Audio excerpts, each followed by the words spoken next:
शांति। हमने अपने पीछे सारे एपिसोड्स में देखा कि जो खेल है वो आत्मा, परमात्मा और सृष्टि चक्र का है, प्रकृति का है। तो इस एपिसोड में हम देखेंगे कि राजयोग जो है वो क्या है और हमें कैसे करना है, हमें उससे क्या लाभ होता है।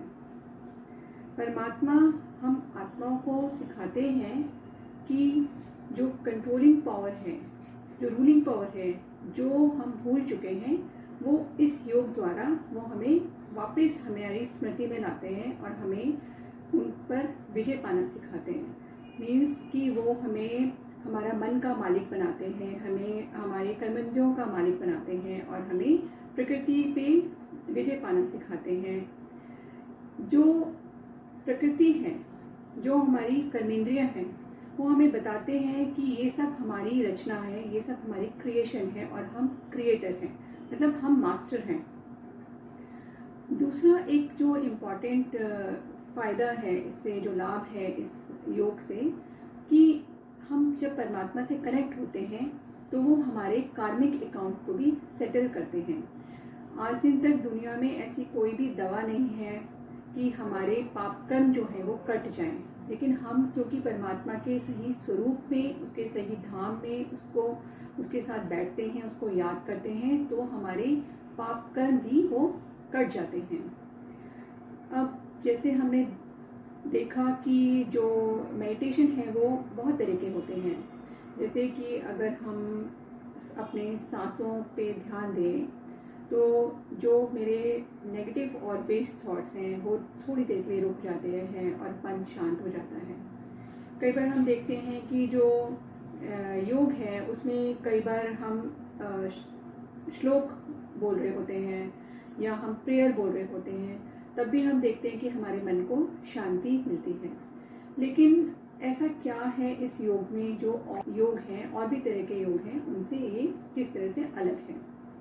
तो जो राजयोग है जिसकी अभी हम बात कर रहे हैं, उसमें और बाकी अन्य जो योग हैं उनमें ये अंतर है कि जो सिर्फ यही एक ऐसा योग है जो कि हमारे संस्कारों पे काम करता है और हमारे जो संस्कार हैं उनको ट्रांसफॉर्म कर देता है और मुझे वापस अपने नेचुरल संस्कारों के साथ, जो मेरी डिविनिटी है, उसके साथ जोड़ देता है। बाकी जो योग होते हैं, जो बाकी जो मेडिटेशंस हैं, वो अच्छी हैं उनमें, लेकिन अल्पकाल की हम लोगों को शांति मिलती है। लेकिन यहाँ पे जो मेरे जो संस्कार हैं वो रूट लेवल पे ही चेंज हो जाते हैं, क्योंकि मैं परमात्मा के साथ बैठती हूँ। अब हम देखते हैं कि हमें इस योग को कैसे करना है। जैसे हमने द्वापर में शुरू में देखा कि अव्यभिचारी भक्ति थी उस टाइम पे, यानी कि अव्यभिचारी भक्ति का अर्थ है कि हम एक परमात्मा शिव की याद में बैठते थे, उन्हीं को याद करते थे, ज्योति स्वरूप में याद करते थे, क्योंकि हमें उस समय स्मृति में था। तो अभी भी हमें यही करना है कि हम वापस जो है अपने आत्मा स्वरूप में, अपने ज्योतिर्बिंदु स्वरूप में बैठें और उस परमात्मा के साथ, उसके सही स्वरूप के साथ, उसके धाम के साथ उसको विजुलाइज करें और उसके साथ बैठें। तो क्योंकि वो गुणों का सागर है, तो जैसे ही मैं उसके सानिध्य में आती हूँ तो वो गुण जो हैं वो अपने आप ऑटोमेटिकली मेरे हो जाते हैं, क्योंकि वो शांति का सागर है, वो पवित्रता का सागर है, वो प्रेम का सागर है।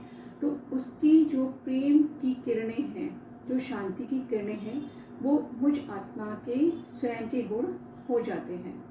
जैसे कि अगर हम सागर के तट पर भी बैठें तो मुझे कुछ करना नहीं पड़ता, जो सागर की शीतलता है वो मुझ में अपने आप ही आने लगती है, उसका अनुभव मुझे होने लगता है। तो यहाँ पे हमारे परमात्मा जो हैं, जैसे हम उनके साथ बैठते हैं तो जितने भी हमारे नेगेटिव थॉट्स हैं, वेस्ट थॉट हैं, वो खत्म होने लगते हैं। जैसे कि हम अगर देखें तो जो हम घरों में भी, अगर हम घर को पूरा भर दें और बाई चांस अगर कोई भी कोना अगर उसका छूट जाता है तो वही कोना जो है उसमें मच्छर, मक्खियाँ, कीड़े मकोड़े आने लग जाते हैं। तो ऐसे ही जो परमात्मा है वो हमें इतना भर देता है हमारे गुणों से और शक्तियों से कि हमारे मन में जो कोई भी कोना है वो खाली नहीं रहता और हम जो है अपने डिविनिटी से कनेक्ट होने शुरू हो जाते हैं। अब क्योंकि वो मेरे पिता हैं तो हम उन्हें प्यार से बाबा बोलेंगे, क्योंकि हमें एक उनसे रिश्ता मेंटेन करना है, इस्टेब्लिश करना है, एक पर्सनल रिश्ता इस्टेब्लिश करना है। और हम देखते हैं कि जब हम उनके साथ बैठें तो हमें क्या करना है कि एक स्थान सुनिश्चित करना है जिससे कि जो वहाँ के वायुमंडल हैं, जो मेरा वायुमंडल बनेगा वो बहुत स्ट्रॉन्ग बन जाए। क्योंकि जब उसके सानिध्य में हम बैठेंगे तो हमारे जो संकल्प होंगे वो बहुत एलिवेटेड होंगे, बहुत पॉजिटिव थॉट्स होंगे, और जो मेरी वृत्ति बनेगी और जिससे वायुमंडल बनेगा वो बहुत स्ट्रॉन्ग हो जाएगा। अब जब जो समय है, हम समय देखें तो वैसे तो हम परमात्मा के साथ, क्योंकि वो हमारा पिता है, हम कभी भी उसके साथ बैठ सकते हैं, लेकिन अमृत वेले का जो समय होता है, जो मॉर्निंग आवर्स होते हैं, वो बहुत इसके लिए शुभ है, श्रेष्ठ समय है, क्योंकि उस टाइम पे जो नेगेटिव वाइब्रेशंस होती हैं वो वायुमंडल में नहीं होती हैं और मैं बहुत इजीली उसके साथ कनेक्ट हो जाती हूँ। और जो हमें बैठना है जब उसके साथ, तो हमें क्या करना है, किन विशेष बातों का ध्यान रखना है कि पहले जब हम बैठें आराम से उसके साथ तो हम इंटरनलाइज करें अपने आप को, यानी कि पूरी जो बातें हैं जो दिमाग में चल रही हैं उनको समेट लें और अंदर अपने आप को देखें कि मैं एक आत्मा हूँ।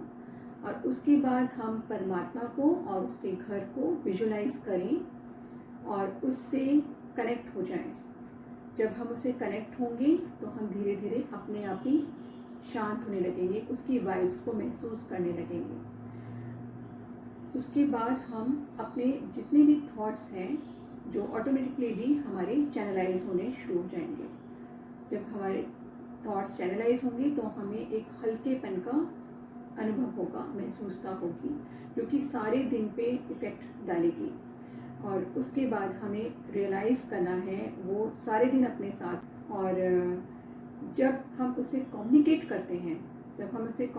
करते हैं, बातचीत कर रहे होते हैं, तो अपनी कोई भी बात उसके पास हम अपनी रख सकते हैं, कोई भी रूह बयान उससे कर सकते हैं, क्योंकि वो मेरा पिता है तो हम उससे कैसी भी बात कर सकते हैं जब हम उसके पास बैठते हैं। अब हम जब अपनी बात कर लेते हैं तो जैसे हमें अनुभव है कि जब हम किसी व्यक्ति से कम्युनिकेशन करते हैं तो वो 3 लेवल पे हम करते हैं, जैसे थॉट लेवल पे और वर्ड लेवल पे और बॉडी लैंग्वेज के द्वारा करते हैं। तो क्योंकि मेरा जो पिता है वो परम धाम निवासी है, साइलेंस वर्ल्ड में रहता है, तो यहाँ पे जब हम उससे कम्युनिकेशन करें, अपनी बात कोई कहें, तो हम थॉट लेवल पे करें। जैसे कि हमें अनुभव भी है टेलीपैथी का कि हम यहाँ से कुछ संकल्प क्रिएट करें तो जिसको भी हम याद करते हैं वो उस तक हमारा संकल्प पहुँच जाता है।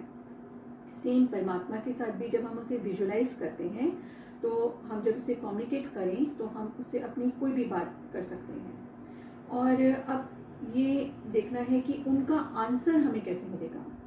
कई बारी हम उसकी जो आंसर हैं वो हमें एक लेज़र बीम की तरह अनुभव होता है कि हमें कोई भी थॉट जो कभी भी हमारे दिमाग में नहीं आया होता है वो आ जाता है।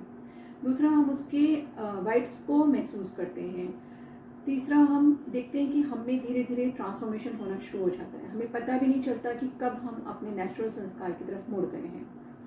चौथा जो है कि जो परमात्मा हमें ज्ञान सुनाते हैं, कई बार जो हमारे क्वेश्चंस के आंसर हैं हमें उनमें मिल रहा होता है, जो हमने क्वेश्चन उनसे पूछा होता है।